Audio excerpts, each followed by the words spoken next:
Now that I think about it, everyone's a boss in something. I certainly find myself a boss when it comes to dragon taming.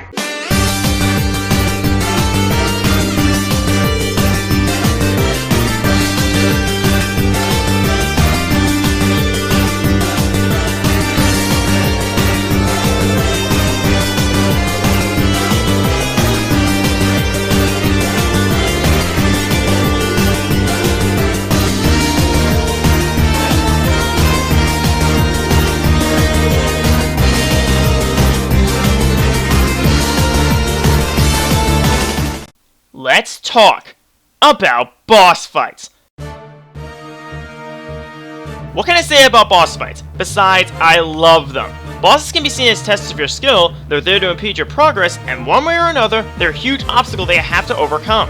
Not to mention, they usually come packing great atmosphere and music to really drive that feeling home. And today, I'm going to talk about what I consider my favorite boss fights. Standard rules apply. Only bosses from games I've played, only one boss per franchise, and no final bosses. That's for another list. Also bear in mind, even though I'm not going to include final bosses, there will be spoilers on this list. I'll be sure to put up a warning when there is a spoiler. And with all that said, time to take down them bosses. Let's roll!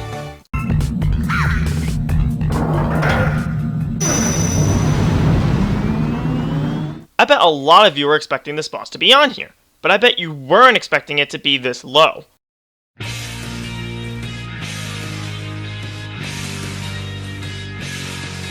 For those longtime viewers of mine, and or those of you who have seen my earlier lists, you'll know that not only do I enjoy Sonic and the Secret Rings, but I also consider the Ifrit Golem my favorite boss in the Sonic series. Now that that's out of the way, I'll say this.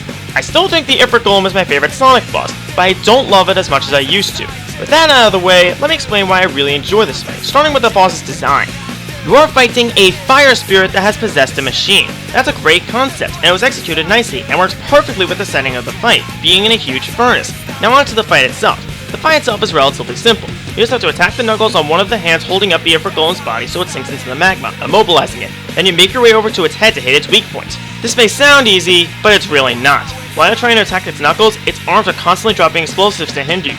Also, when its body sinks, the magma rises, making the area dangerous. When the golem is low on health, it'll try a new tactic, raising the lava itself and launching explosives onto the platform you're standing on. And like I said in my Sonic bosses list, they can be hard to dodge due to the on-rails mechanics. The Ifrit Golem may have a simple boss fight in hindsight, but I love the design and the setting of this fight. Alright, I hope I got you all warmed up for what lies ahead.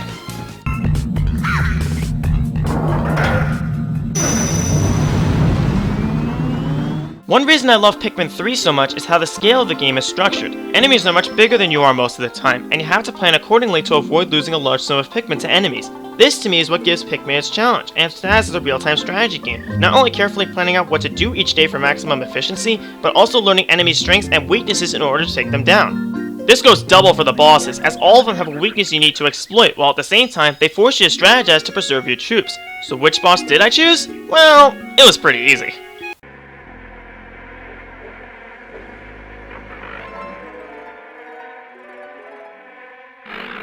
The Scornet Maestro is easily the most creative boss in Pikmin 3. Bosses before this one typically stuck to one strategy that you needed to learn and exploit in order to succeed, but this one comes packing several. Being a literal maestro, he commands his army of Scornets using his melodies and uses different formations to attack you, such as shooting Scornets in a stream, making a wall and sending groups of them, or circling you in an attempt to steal your Pikmin. However, this is also its weakness, as after it launches its Scornets, it'll be wide open for attack, but you have to be quick, because those Scornets will come back after a bit to protect their Maestro, and you have to free the Pikmin they capture quickly, or they'll be goners. Admittedly, this fight is really easy, especially with the dodge whistle, but I admire the creativity that went into this fight, and it really made me look forward to later fights in the game.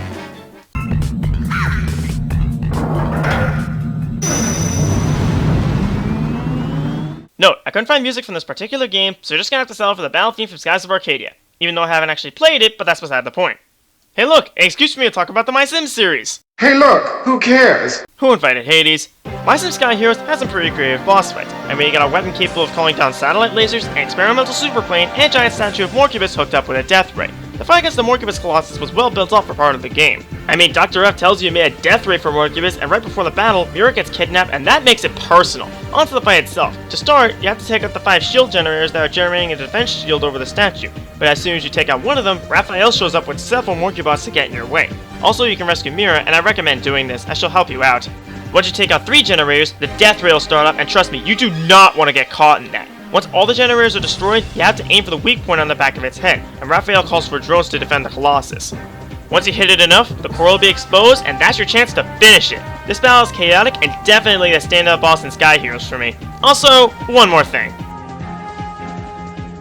References like this are awesome, aren't they?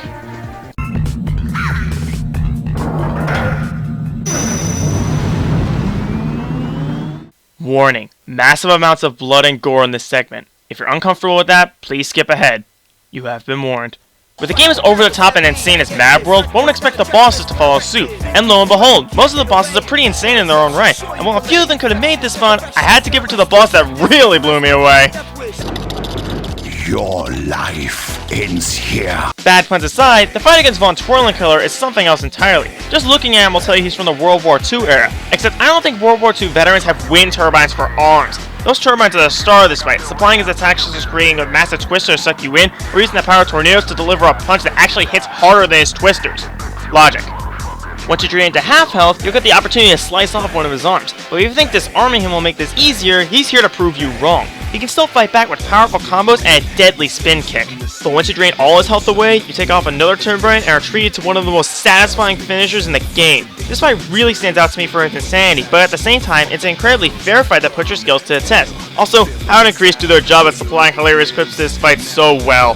Jackson took this time to catch his breath. You think he's getting tired? No, with all that air coming out of Twirlingkiller's ass, it probably smells like bean night at a fat camp. I think I know what I want to do for a living in the future.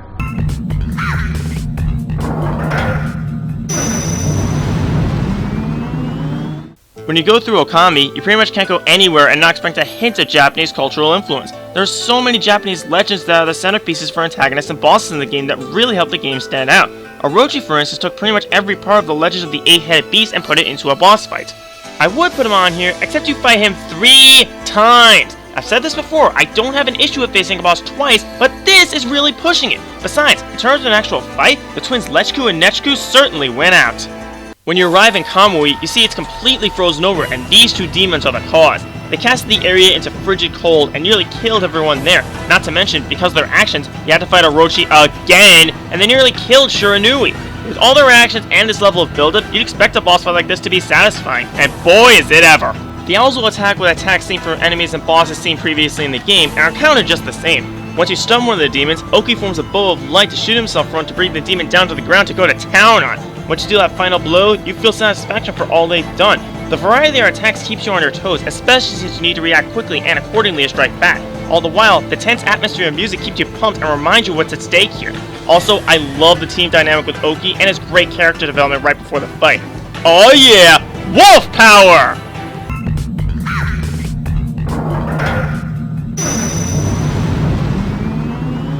Okay, I love Xenoblade Chronicles. You all know that. I love its story. I love most of its characters. I love the huge open world. And I love how fluid the combat is. But one legitimate complaint I have with the game is that most of the boss fights felt, well, similar. I'm not kidding when I say my strategy for most boss fights went as follows. Surround it, start unleashing our combos and the occasional chain attack, and hope to God it doesn't have an attack that will utterly screw me over. However, that said, there were some standout bosses for better or worse. And one for the better is right here. The fight against Egil may feel similar to other fights in the game, but that isn't what makes this boss special. First, let's start with the build-up. Egil is a Machina, a native of Mechonis, and has made himself the leader of the Mechon, but surprisingly, he is a case of a tragic villain. He doesn't want to destroy Bionis because he feels like it, he wants to destroy it because he wants to take revenge on the god Zanza for attempting to destroy the Mechonis. Also, Egil's character was well crafted, and as such, I can respect his ideals. But onto the fight itself. It's structured similarly to other fights in the game, but he's either resistant or immune to all status ailments. However, when he gets his health down enough, Shulk will get a vision of...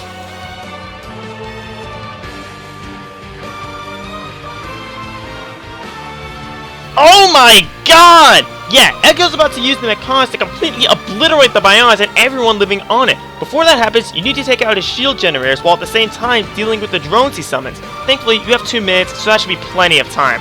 Once you take out his shield generators, this is your chance. His guard will be broken and everyone's tension will be maxed out. And this is your opportunity to kill Egil. But after meeting with the other Machina, Shulk knows this isn't the right thing to do, and tries to help him instead. Seriously, what this fight lacks in complexity, it more than makes up for in spades with its emotional impact, and that's what makes it stand out. Finally, there could be peace between Bionis and...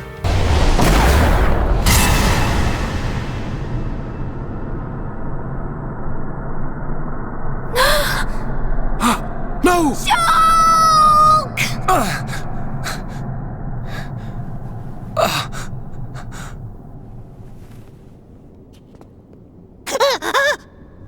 Dixon?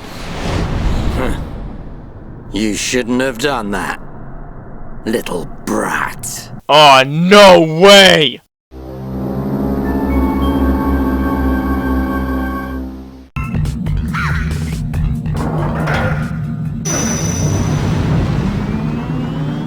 If I told you about my experience with the Zelda series, it may surprise you. I've only been into the series for about 3 years, and Skyward Sword was the game to get me into the series. While I don't love Skyward Sword quite as much as I used to, I'll still defend it from the haters. The story was interesting, and I really enjoyed this incarnation of Zelda and her connection to Link. The sword combat, while finicky at times, was really fun to mess around with, and without a doubt, this Zelda game had some of the best dungeon designs in the whole series. I mean, the water dungeon was easily the best dungeon in the game. I for one usually don't mind water dungeons, but even I have to admit, it's amazing that a water dungeon is this fantastic. It's beautiful, has some interesting puzzles, and it's based off a Buddhist legend, and I love it when mythology is used in video games. How do you top off one of the best dungeons in Zelda? With one of the best bosses in Zelda. Seriously, the Galactus fight left me utterly speechless my first time. You are fighting a giant gold-plated automaton, and it is amazing. The fight starts with Galactus using 2 arms to attack you with axes and another 2 to be smart and protect his obvious weak point. However, once he slams an arm into the ground, that's your opportunity to tear it apart with your whip. Once you tear off his first 2 arms, he attacks with his protecting arms. Real great move there, buddy! Once you deal enough damage to his weak point, oh man, the gloves are off now. Yeah, he rips himself out of the ground and whips out 6 huge swords to try and end you. However, just like before, you can tear off one of his arms when they get stuck, and you can pick up a sword and absolutely mutilate this thing with it. Seriously, the action is fast-paced, the music is amazing, and slashing Galactus with a sword that huge is still one of the most satisfying moments in a video game to me. What else can I say? This fight is certainly a cut above the rest. Except for the next 8 bosses.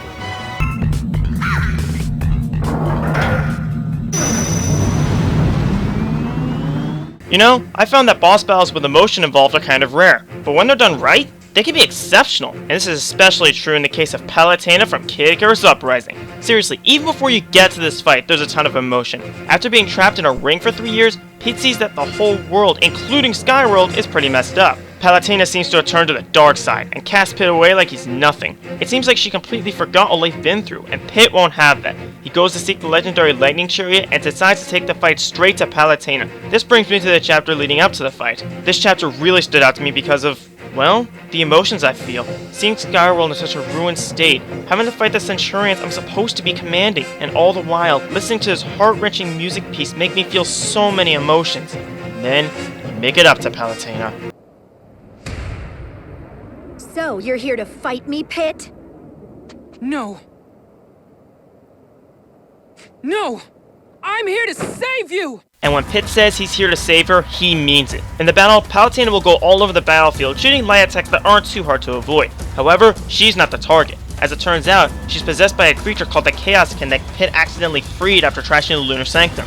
You have to aim for the dark mist above Palutena, which will materialize into the Chaoskin. But you have to be careful because Palutena has her own health bar, and if it hits 0, you're finished. And that Chaoskin's a slippery little bugger, moving all around and occasionally using Palutena as a shield. And by hitting it enough, that's the end of that. Like I said, this fight has a ton of emotion packed into it because Pit not only has to fight the person he's sworn to protect, but also his best friend. Also, I have to bring up that the music in this fight is the same music used for the Medusa fight, but I feel it fits here more because it sounds like a tune of despair, perfectly fitting the setting. This fight is fast-paced, and taking out the Chaoskin is oh so satisfying. Truly the standout fight in Kid Icarus Uprising.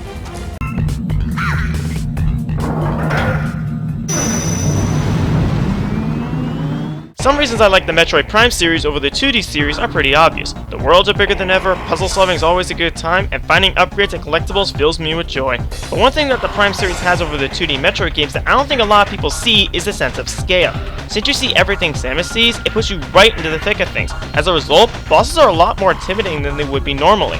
Ridley in previous games was only intimidating because of what he could do, but in Metroid Prime, he's right up in your face and he knows it, making him a ton more dangerous. Aside from that, the Meta Ridley fight is something to behold. To say that this beast is dangerous would be a gigantic understatement. He's armed to the teeth, claws, and bone with so many different ways to kill you. He'll start the fight in the air shooting lasers and swooping down on you. When you get him down to a quarter of his health, he loses his wings. You probably think he'd be less dangerous, right?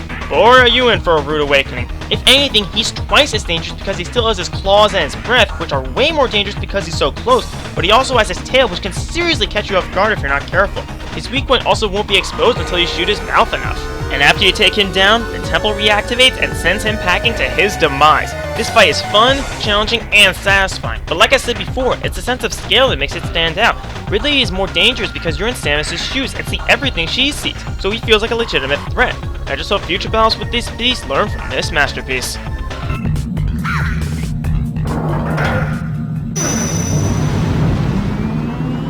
One thing I feel Tales of the Abyss does better than most RPGs is its build-up. A lot of boss fights are real marvels, not just because of the fights themselves, but also because of how well they're built up. This goes double for the climactic battle between Luke and his rival, Ash the Bloody. To sum up, yeah, I was in line with the spoiler warning, Luke was kidnapped 7 years before the game's events by Dan, the main antagonist of the game, to harness his power of hyper-resonance to overturn a prophecy known as the Score. Van created a replica of Luke to take his place, however the real Luke escapes and the replica assumes his identity. Outraged by this, Ash joins Van to kill Luke because he was furious about having his life stolen by what he sees as an inferior replica. However, Ash plots against Van when he learns of Van's plans to replace everyone on the planet with replicas. The build-up gets turned up to 11 near the end of the game. At this point, Van has almost fulfilled his plan and both Luke and Ash chase him down and both fall into the same trap, and only one can get out.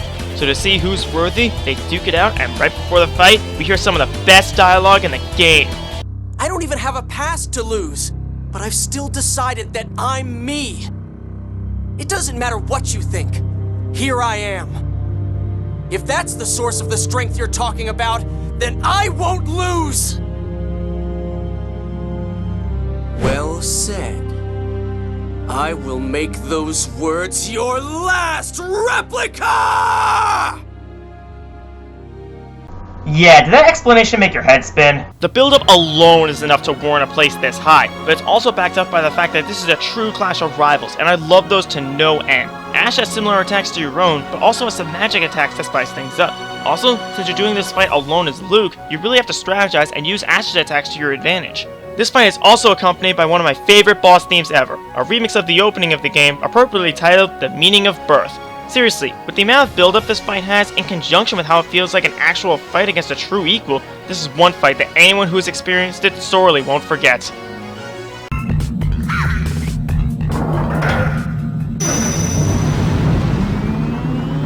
Like I've said so many times, I love Pokemon, but even though I grew up with Emerald, I'll admit, the rivals really weren't anything special to me.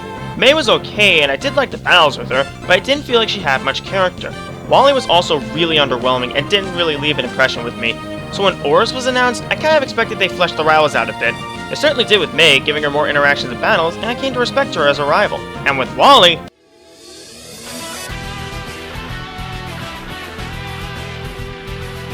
oh my Arceus, this is amazing! They took quite possibly the most uninteresting rival in Pokemon and made him into something amazing. He started off more or less the same, timid and sickly, but when you reach him at the end of Victory Road, he's anything but. He's fired up and confident, and he's here to show you how much he's grown. The battle with him may not seem that impressive on the surface. I mean, his Pokemon selection isn't any different than it was back in 3rd Gen, and a battle admittedly is really easy, but you have to look closer. This battle is a sign of Wally's development. When he started out, he wasn't so sure he'd be able to succeed, but he overcame his troubles and worked his way here because you are the source of his confidence. Similar to how you had to prove yourself to your dad, Wally is here to prove himself to you. And his development is further magnified by the fact he can use a Mega Galate. To be able to wield a Mega Evolution not only means you have a strong connection with your Pokemon, but it also means you have the spirit of a true trainer. Seriously, when I saw Wally at the end of Victory Road and saw how much he had changed, and when I heard his battle theme start, I was in awe. But I knew I had to win. And the funny thing is, in a way, losing to you is a good thing for him. He realizes he's grown so much, but he still has much to learn. Truly one of the best characters in Pokemon history.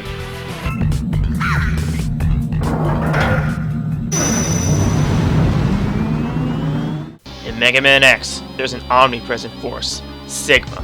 He's shown up in every game, determined to see his plans to rule the Earth through. No matter how many times you beat him down, he comes back with a vengeance every time, until finally you confront him for the last time. On his base on the moon, he sits in his throne, waiting for you, ready to put up a fight that may well be his last. And oh man, does he know how to fight! The Sigma battle in Mega Man X8 is unlike any Sigma encounter before it. He's had enough of you, and he's putting everything he has into this last stand. He'll start the fight off by shooting energy rings and teleporting to deliver sword slashes from above. It may not seem like much at first, but when you drain a third of his health, that's where the gloves seriously come off. At this point, he'll start his power by lighting a wall on fire and generating a barrier you need to break quickly, or he'll shoot a powerful wave of energy. His attacks become faster and more brutal, and he's seriously fighting like he has nothing to lose. This fight is very hard. You need to bring your A game and then some in order to take him down. The music certainly helps, getting you pumped up while at the same time conveying Sigma wants to take you down. And consider this, he's putting up this brutal fight as a last stand while it looks like he's deteriorating. If that doesn't show tenacity, then I don't know what does.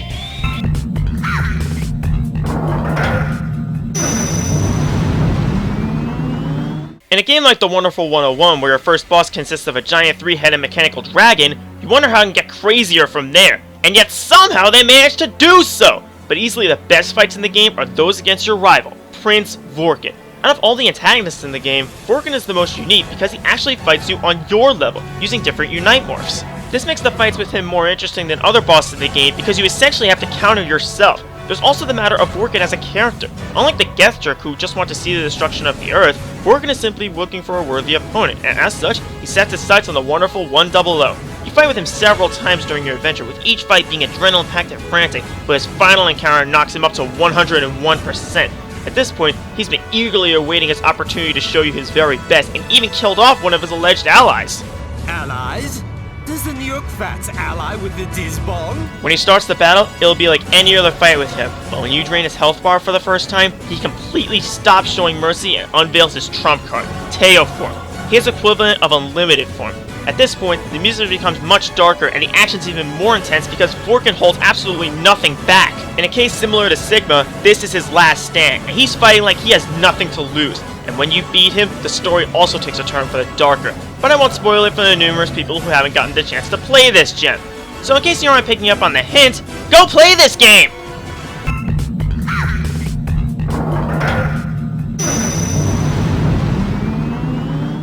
Once again, you all saw this one coming. I've already explained thoroughly why I adore the fight with General Astar so much, but I need to go over it again. Let me start with Astar as a character. Unlike most characters in the game who are afraid or despise Zale and the others simply because they're mercenaries, Astar understands all the hardships they've gone through. Instead of putting Zale down, he decides to help him and train him to become a better swordsman. This leads up to the build-up for the fight.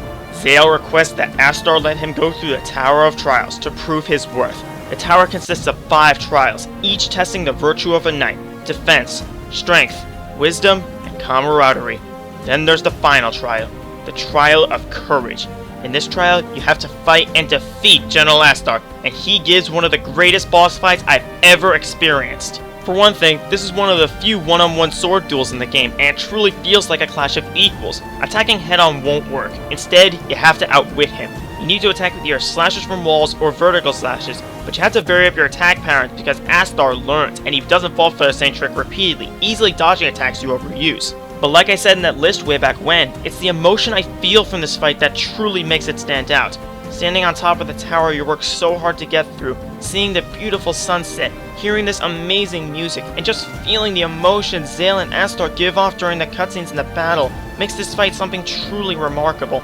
And yet, despite everything I've said, and all the praise I could usher, this boss fight isn't my favorite ever.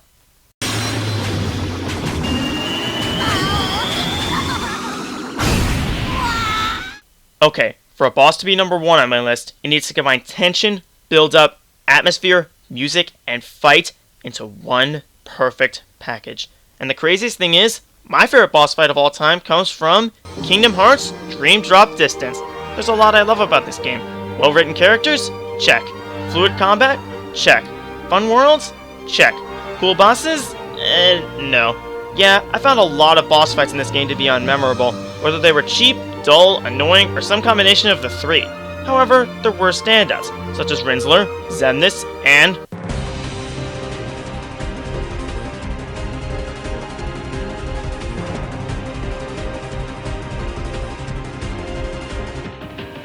Young Xehanort. Oh man, this fight! Okay, before you call me out on this, he's not the final boss. You still have some cutscenes, some gameplay, and another boss after this, so he's the penultimate boss, and therefore I can count him. And I know what you're thinking. This fight sucks! How could you possibly have this as your favorite boss fight ever?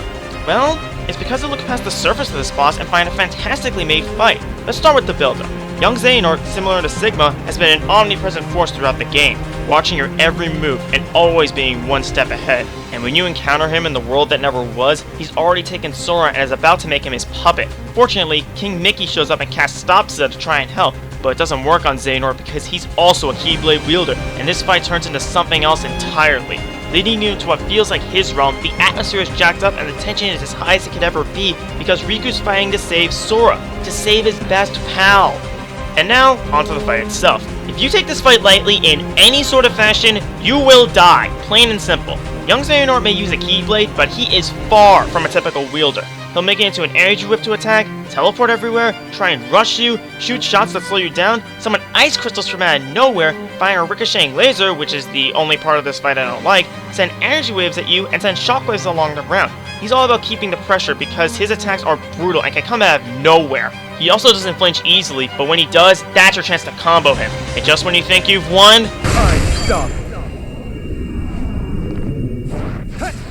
he'll create a clock that you have to reality shift immediately, and then you have to take out all its HP. However, clones of Xehanort will try and stop you by rushing you on the ground and sending flaming crosses at you. And if you don't take it down fast enough, he rewinds time and gains back 2.5 bars of health. But when the clock's HP reaches 0, the fight is won. It's a hard fight that always keeps you on your toes because Xehanort will never let up. And one more thing, the music. Awesome!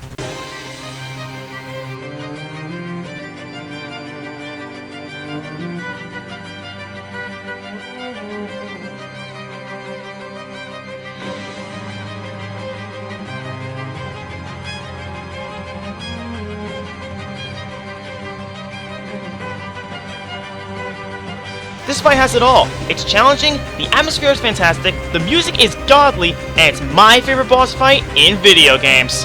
I'm Arrow Dragon, and I know I'm gonna get some flack for this, but I don't care! Hey everyone, thanks for checking out this countdown, and be sure to check out the other countdowns on my channel. Also check out the Let's Plays I have on my channel. I worked really hard on this list, and I hope you enjoyed it. Expect an update video soon, and I'll see you guys next time. Take care.